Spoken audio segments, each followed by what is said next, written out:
If you wanted to make money, how would you approach it? Well, you'd probably approach it rationally. You'd probably look at the market, find something that people want or need, and then find a way to make it. And that makes a lot of sense, but Rory Sutherland, author of Alchemy, offers a different solution. Rory Sutherland says there's two ways to make value. You can either look at what people want and find a creative way to make it, or you can look at what you can make and find a creative way to make people want it. And the value between the two is indistinguishable. And that's what this book is all about. It's the fact that our perceptions are flawed and that we're not always rational. So approaching a problem like how to make more money from a purely rationalistic perspective actually doesn't always make sense. The rational viewpoint that has taken over the nation is that if we want to create value, we have to do it scientifically and create objective value. But value is based on perception. So instead of making something objectively more valuable, we can actually just use psychology to make it subjectively more valuable. And whether the thing is better or feels better is actually of no difference to the consumer. And if we dropped our purely rational way of thinking, we would be way more imaginative and be able to come up with way more creative and cheaper solutions to problems that already exist. And to really outline that point, I wanted to list a bunch of examples from the book. So one that really stuck with me was the example of an elevator in a building. And the elevator was going really slow and everyone in the building was complaining about it. So if you own the building, what would you do here? Well, you would probably give the rational solution and try to make things objectively better. You would say, well, we need to speed the elevator up, reduce the amount of time it takes, maybe add another elevator. And that works, but it's gonna be really expensive to try to mechanically go in and speed the elevator up. Instead, what did the building owner actually do? Well, he installed a mirror in the elevator. Now, when people went on that elevator ride, they were looking at themselves in the mirror, checking their hair, and before they knew it, the elevator ride was over.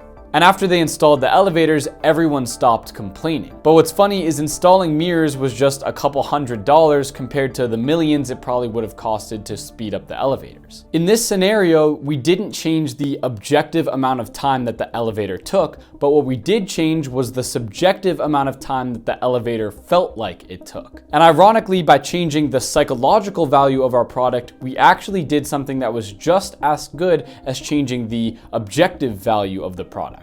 Because value is based on perception, and if we can make the thing feel less long, that is in fact the same amount of value as actually making it less long. And there's a lot of examples of this exact same phenomenon when people are waiting. It's not about changing how long the wait actually is, it's about changing how long the wait feels. In London, for example, the trains were taking a really long time and people were complaining about how long they were taking. And it would have been really expensive to speed up the trains or add more, so what all they did instead was they added a sign of how long it's gonna take for the train to come. And now when people were waiting for the train, since they didn't feel uncertain and not know when the train was gonna come, the wait actually felt a lot shorter than it would have been. Waiting 4 minutes when you know it's gonna take 4 minutes feels shorter and less stressful than waiting 4 minutes when you have no idea how long it's gonna take. And this is exactly what Uber did too. The wait for the taxi might be the exact same amount of time, but with Uber, you know exactly when it's gonna get there by just looking on your phone. But with a normal taxi that you had to call or hail,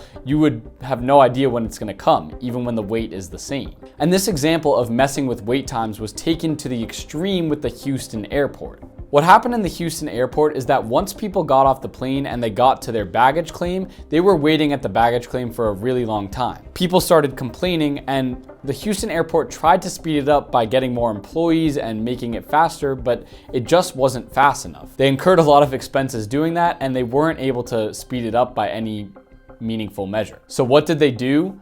Well, they just moved the baggage claims further from where the actual airport landed. That way, instead of people waiting at the baggage claim, almost all of the wait was spent walking to the baggage claim. And once again, while this didn't reduce the wait at all, it reduced how long the wait felt, and that's an important way that we can create value, through psychology. How does something feel? Not what is it objectively.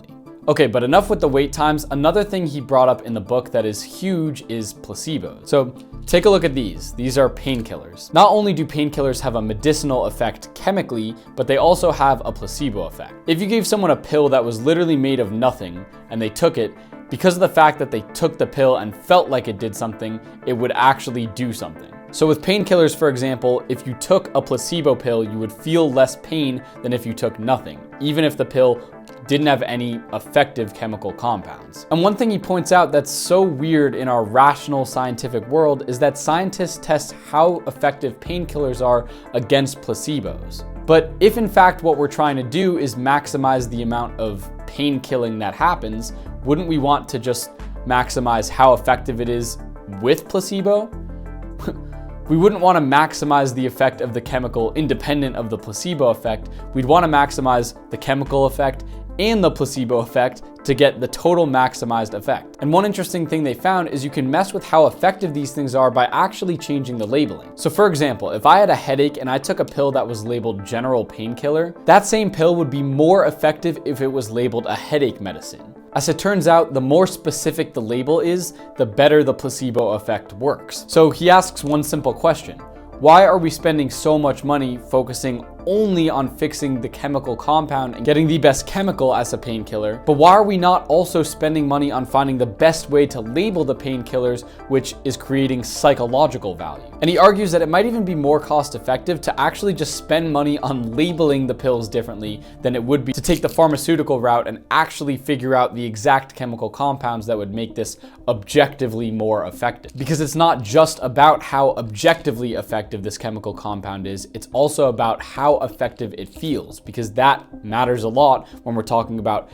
how much you're reducing pain. All right, enough with the painkiller. Another way of creating psychological value is through branding. Now, this is a particularly obvious example. There's no difference between a plain shirt and a shirt that says Supreme on it, except for the fact that the Supreme shirt is more expensive. But Supreme did exactly what Rory Sutherland talked about. Instead of looking for a product that people want and finding a creative way to make it, they looked at a product that they could make and found a creative way to make people want it. Through the strategies that they used by building up hype and having limited drops, etc., they were able to make people want a product, and that value, however psychological it is value. And part of the thing that makes it valuable is in fact that it's so expensive. A Lamborghini needs to be expensive to have the signaling value that it has. And to really paint this example, let's look at weddings. So for weddings, you normally mail out a really decorative, well-written, well-thought-out letter that's gonna cost a decent amount of money. Now imagine a rational economist or scientist comes in and says,